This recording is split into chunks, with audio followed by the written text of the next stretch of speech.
President Biden prepares to visit the Middle East as Israel continues gearing up for a ground assault on Gaza.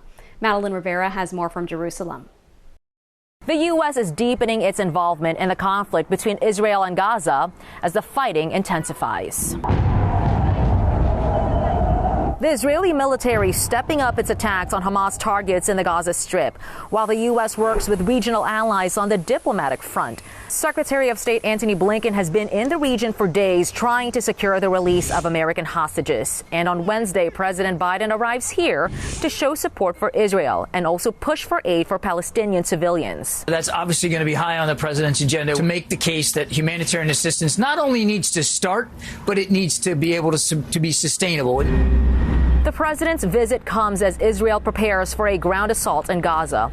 Tanks and troops are now massed at the border, but military officials say they still haven't gotten the green light from Prime Minister Netanyahu. We are prepared for whatever decision the government will make about how this conflict will continue. Meanwhile, the situation in Gaza remains bleak. Overnight, Israeli airstrikes killed dozens of Palestinians in an area where civilians were told to shelter.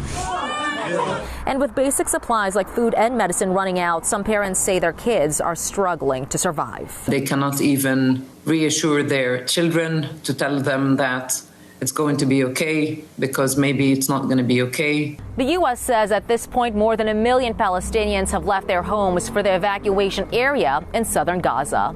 In Jerusalem, Madeline Rivera, Fox News.